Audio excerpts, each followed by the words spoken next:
Hare Krishna devotees. So, welcome to the Vrindavan Lila series.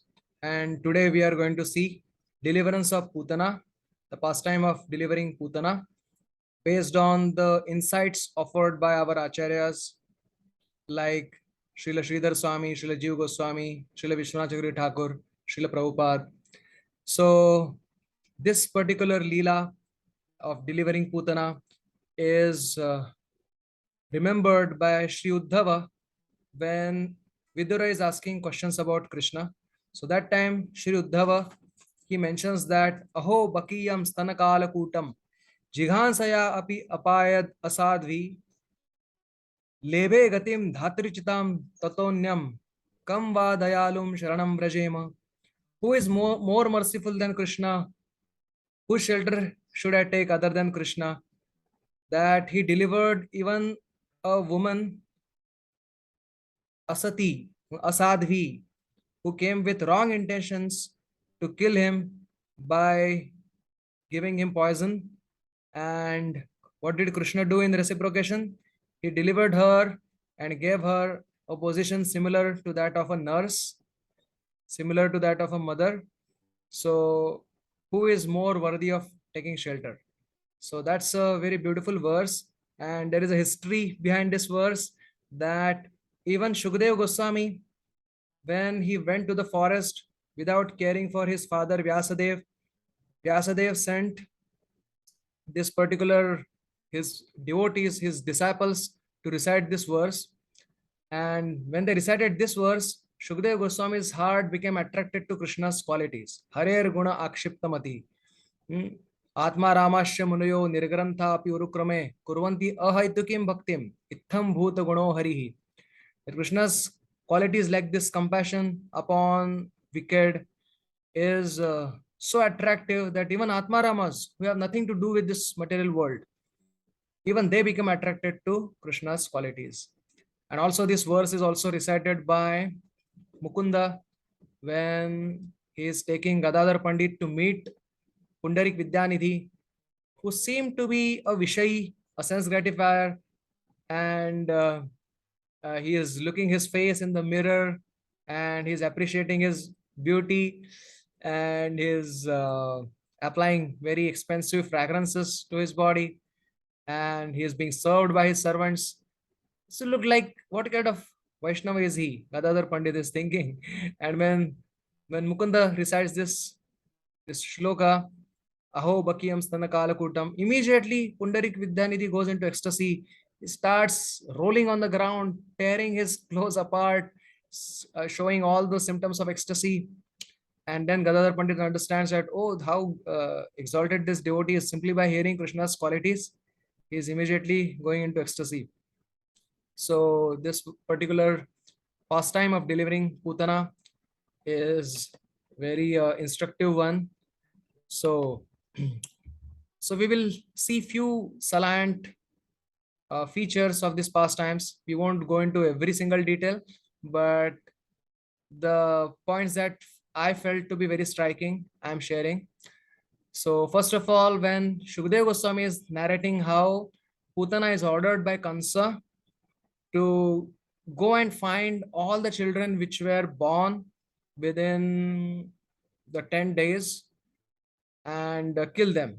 So Putana is ruthlessly killing all these children.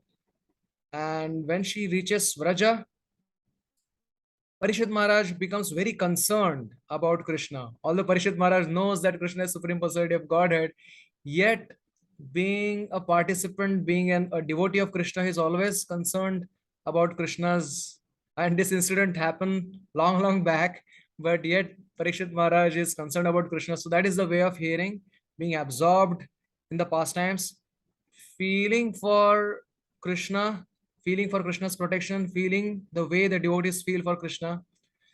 So that is how one can hear and relish the Krishna Katha in the best possible way. Then it is mentioned that when Putana is arriving in Gokula, she is not killing the children of devotees or innocent children. She was only able to kill the children of envious servants of Kamsa according to Krishna's plan. So she was not killing children very randomly. Oh, she thought she is killing all the children randomly, but only by Krishna's plan. She could not touch even one child of a devotee, or she could not harm even one innocent child. So, so Shukadeva Goswami is mentioning that even when there is Krishna's katha going on, Krishna's naam is going on, then there will be no evil influence. Then how could the evil influences of Putana do anything when Krishna is directly present in Gokula or Vraja? So definitely all the innocent children or children of devotees were completely safe by Krishna's Leela Shakti, and only those children who were the children of Kamsa's servants, or children with bad background, those kind of children were only harmed by Putana, and that too by Krishna's Leela Shakti's arrangement. Then another question could be asked: how could she enter Vraja? Putana being a demoness, first of all, a mundane personality, on top of that, a demoness, and Vraja being the spiritual abode of Krishna. So how could she enter Vraja first of all? So answer is given by Srila Vishwanath Thakur, saying that by Leela Shakti's arrangement, by Vrinda Devi's arrangement, that Putana was inspired to come to Vraja as if invited by death. That means she was invited by death personified to be killed and nothing else. So because Leela Shakti allowed for a pastime to take place so that she could be delivered and the Vrajvasis, their love could be intensified. Therefore, she was allowed by this Leela Shakti of Krishna to enter Vraja. So that clarifies this doubt.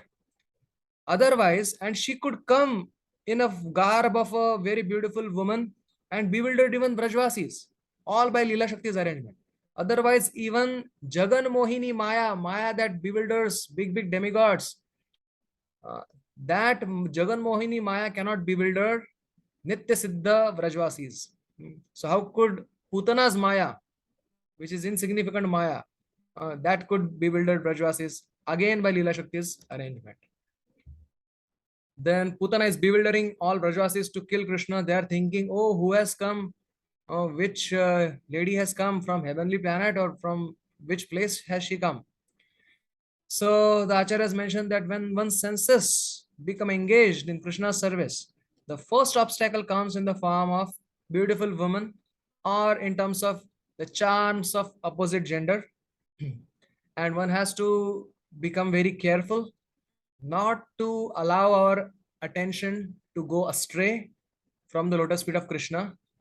So as soon as Krishna consciousness is born in the heart, immediately this particular attraction becomes that attraction is always there, but it becomes alarmingly noticeable. And one has to deal with this first obstacle in the series of more obstacles first, and not allow one's mind to go to these obstacles. So that is mentioned. Then it is mentioned that Putana, when Putana in a garb of a very beautiful woman, she enters Vraja. The Vrajvasis are thinking, oh, Shri has come to find her pati. Shri has come to find her pati. So now we have to understand this with a very correct notion as provided by our acharyas. Otherwise, there will be rasavas, because we will see, come to that. So Jiva Goswami mentions here Shri means wealth of the world, Jagal Lakshmi, wealth of the world. And Pati here means shelter. So Nanda Putra is the shelter of this wealth of the world. So Pati here does not mean husband, because later verse says she came in the maternal mood of feeding milk. So Vatsalya Bhav and Madhurya Bhav, they cannot stay in the same ashray. Otherwise, it will be rasavhas. A very common sense. So therefore, to understand, Shri means wealth of the world, and she came looking for Krishna as her shelter. not as pati. Hmm. So as if, so even Vrajvasi's thinking is free from all rasabhas. So even our thinking should be in line with Vrajvasi's, so that it remains free from rasabhas. Hmm. Or virasa, the incompatible mixing of rasa or the destruction of rasa. Everything is uchit and appropriate in the spiritual world. So even Vrajvasi's thoughts are appropriate.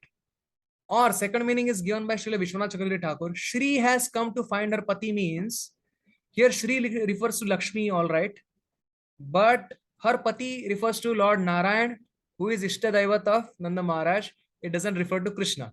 So Lakshmi has, Vrajvasis are thinking Lakshmi has come to see her pati Narayan, who is worshipped by Nanda Maharaj in his house. Either these both understandings are correct. So that we keep in line with what is proper rasa. A maternal mood should not be mixed with a conjugal mood. So that is a common sense principle, which is very much required in knowledge of spiritual dealings also. So then she comes in the house of Nanda Maharaj, and Yashoda and Rohini are thinking that who has come? Maybe some Apsara has come, some heavenly damsel has come. Maybe if our Lala, our Krishna drinks her milk, maybe he will become more healthy. So like that, they are allowing Putana to take Krishna on her lap. Otherwise, how can you allow some completely unknown person to even touch your child? So Krishna, who is lying down peacefully, and he sees Putana, he immediately closes his eyes. So why does he close his eyes? So there are many reasons given by our acharyas. I'm just listing few of them. First of all, to demonstrate his babyhood and his timidness. So it's very natural for a child to show timidness towards somebody who is very stranger. So Krishna is closing his eyes not to see a stranger, out of his babyhood and natural timidness, or giving assurance to Putana that I am not going to harm you. That is another reason. Another reason is, third reason is to avoid seeing a wicked person. It is mentioned that we should not see inauspicious people who are against God, who are against Krishna, who are blasphemers. We should not see them. So to avoid such wicked people, Krishna is closing his eyes. Fourth reason, to cover the feeling of shame. So Krishna is thinking, oh, I have to kill her. She is a woman and I have to kill her. And she came with a pseudo maternal feeling of feeding me milk, but yet I have to kill her. So Krishna was absolutely right in killing her. But because he is ocean of good qualities, he is thinking that, oh, how can I have to do this task now. So out of shame, he is closing his eyes. Fifth reason is to avoid seeing a dreadful scene of her agony. Now he is going to kill her, so she will make a very fierce face. So to not to see her agony while dying, Krishna closed his eyes already. Then the sixth reason, to remember if she had done anything good in her past. This life she hasn't done anything good. She is killing children randomly, and very ghastly kind of behavior she is displaying. So probably in last life, did she do some kind of good? So Krishna is closing his eyes and remembering, just like we do. Sometimes we want to remember something, we close our eyes to remember properly. So Krishna is with the sweet pastimes, he is doing the similar thing. Lokavad Lila Kaivalyam, it is mentioned. Laukika Sadbandhuvat. So, so he is remembering if she has done anything good in the past. And there is a history. Putana was Ratnavali, who was the sister of Bali Maharaj. And when Krishna came in the form of Vamandev, uh, in the sacrifice of Bali, she saw Krishna or Vamandev and she thought that, oh, how cute, what a cute child, I want to feed him milk. And then when Vamandev deceived Bali and took away all his kingdom, then this same Ratnavali thought that, oh, what kind of fellow is this? He is cheating my brother. I want to feed him poison. So both of these desires of past life, Krishna is fulfilling here. So Krishna is remembering that. Then seventh reason, to follow the common custom of tolerating touch of sinful hands. Now Putana is going to touch Krishna. So Krishna is kind of common custom that you want to tolerate something, you close your eyes. So Krishna is closing his eyes just to tolerate the touch of Putana. Eighth reason, to be free from calamities by yoga practice, by closing the eyes. To be free, sometimes we say to tolerate the calamities by sitting calmly in a closed eyes position. So Krishna is, so of course these are very poetic understandings. Some of them are given by Jiva Goswami, some of them are given by Vishwanath Thakur, some of them are given by one Vaishnava poet, Hari Suri. So to be free from calamities, of course, Krishna doesn't need to perform yoga process. He is Yogeshwar himself.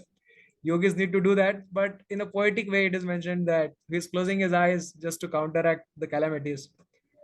Then another reason, ninth reason, is to assure the world inside fearlessness.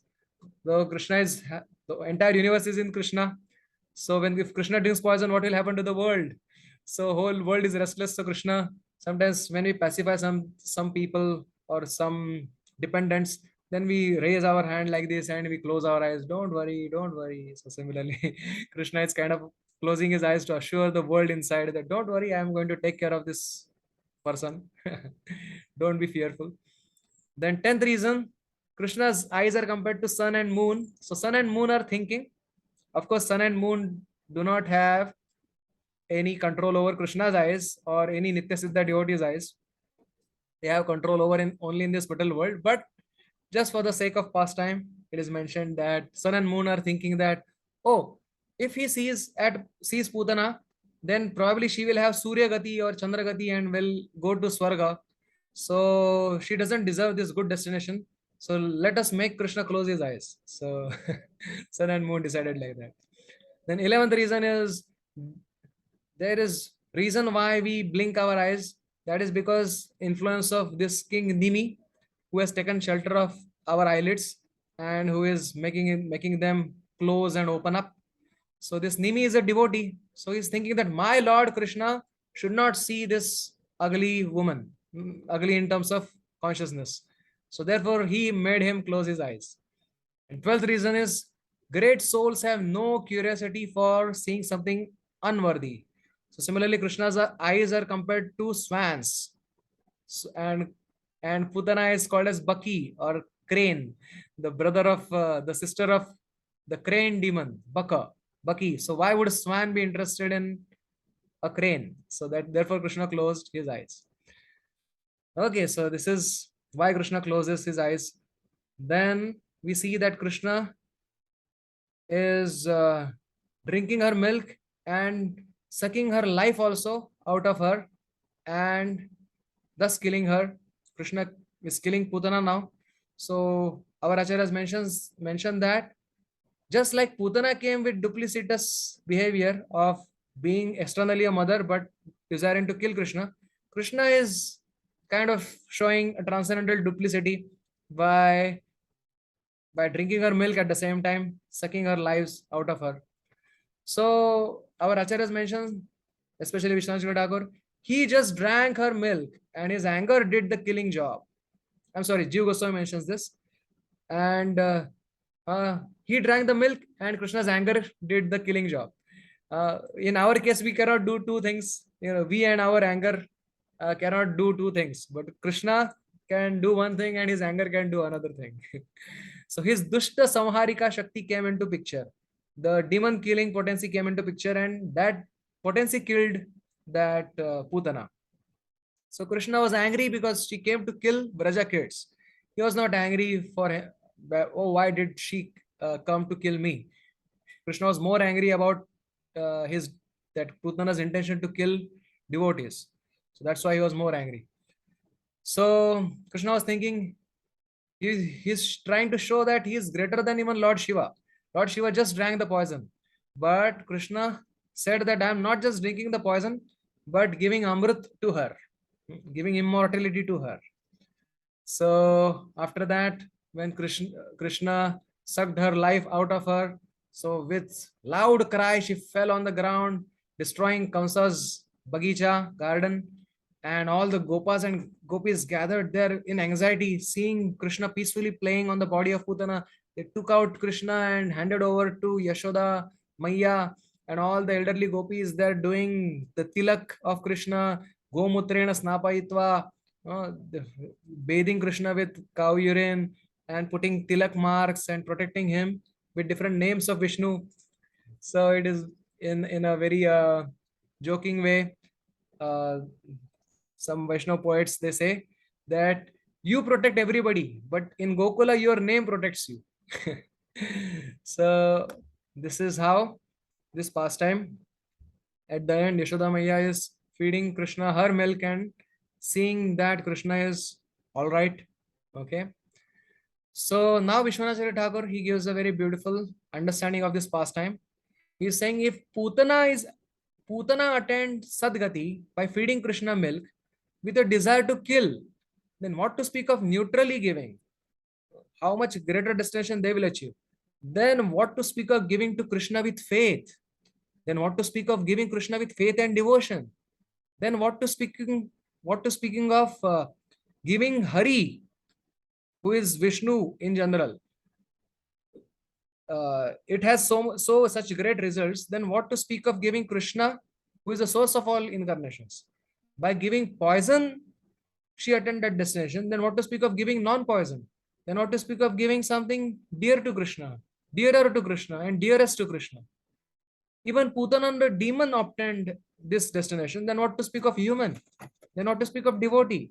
Then what to speak of affectionate devotee attaining greater destination? Then what to speak of extremely affectionate mothers?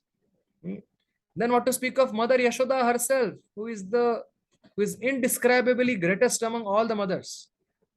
Thus, she is offered obeisances from distance only and not even mentioned. So this is how Krishna's compassion is. If Putana feeding poison can attain Krishna, then somebody who is affectionate, giving dear most things for Krishna, what will they attain? What's in store for them, as Srila Prabhupada says. So one clarification here that Putana is definitely fortunate. She attained a Dhatri Uchit Gati, post or position similar to that of nurse. Yet her fortune cannot be compared to the motherly gopis of Vrindavan. So Putana went to Aishwarya Golok, which is a kind of expansion of Vraj Golok, the Madhurya Golok. It has expansion outside the realm of this Golok is Aishwarya Golok, where Putana attained Sukha Aishwarya Tara Mukti and not Prema Sevottara. She got a position like that of a Dhatri. She cannot have eligibility to attain the position of real mothers. So therefore her Gati is not that of a mother, not even that of a nurse, but nurse-like. Sometimes we say that, oh, he has opulence like that of a king. That means doesn't mean that he is a king, but he has opulence like comparable to the king. So she got the position comparable to a nurse.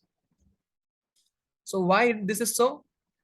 That if Putana and the loving mothers of Braja, if they had the same destination, then there arises a problem of equating Matrubhav with Vairabhav.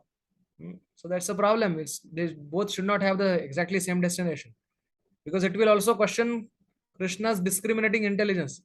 If Krishna is giving same thing to Putana as he is giving to somebody who is really affectionate, doing either Nitya Siddha or Sadhana Siddha mother, then then Krishna will be it will be a shame for Krishna or some fault in Krishna of having not having discriminating intelligence. So therefore, the gopis of Vrindavan, they have different position.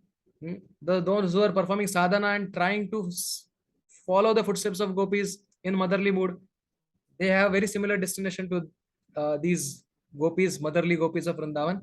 And Putana had a Dhatri like position, but that itself is a very great position also, because no demons can get even greater than something mukti, but she is getting position similar to Dhatri. So what about to talk about these gopis, that their destination, how great their destination must be, whether Nitya Siddha or Sadhana Siddha. that these gopis, motherly gopis, their samsar, usually the samsar is deha, geha, pati, putra, adi, asakti, roop. The attachment to one's body, house, husband, son, etc. That is called samsar. But for these gopis, these motherly gopis, there cannot be mundane samsar. Their samsar is Krishna samsar.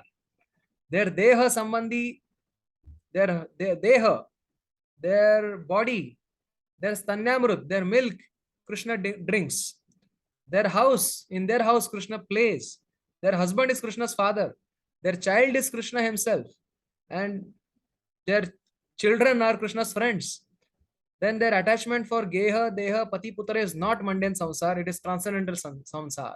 And their anubhav of Krishna in Vatsalya is greater than even that of Sakhya, which is greater than Dasya, which is greater than Shanta, which is greater than Brahma anubhav of Gyanis. So their position is unparalleled, these gopis, motherly gopis. So this is the pastime of delivering Putana. And what does a reader or hearer get out of this? So Jiva Goswami is mentioning that simply hearing this pastime without even understanding it shall give Krishna Rati, the attachment to Krishna, because of the Vastu Shakti, the innate power of this pastime. The fire burns even without knowledge, that kind of logic. And if one understands with understanding, then one can appreciate the special feature of Krishna's compassion and get faster Rati for Krishna or faster attachment towards Krishna. So we have seen this very beautiful pastime of deliverance of Putana by Krishna. The very first, probably one of the very first pastimes of Krishna, where Krishna is showing how merciful he is, that even to a demoness who has abhas or semblance of maternal affection, he is ready to give her the position of nurse or nurse-like position. Then what to speak of somebody who is approaching with real devotional attitude? What's in store for him, as Prabhupada says. Hare Krishna. Shri Putana उद्धार लीला की जय, श्री कृष्ण भगवान की जय, श्री ब्रजधाम की जय. Hare Krishna. Thank you so much, devotees. हिताय गौर प्रेमानंद. हरि हरि बोल.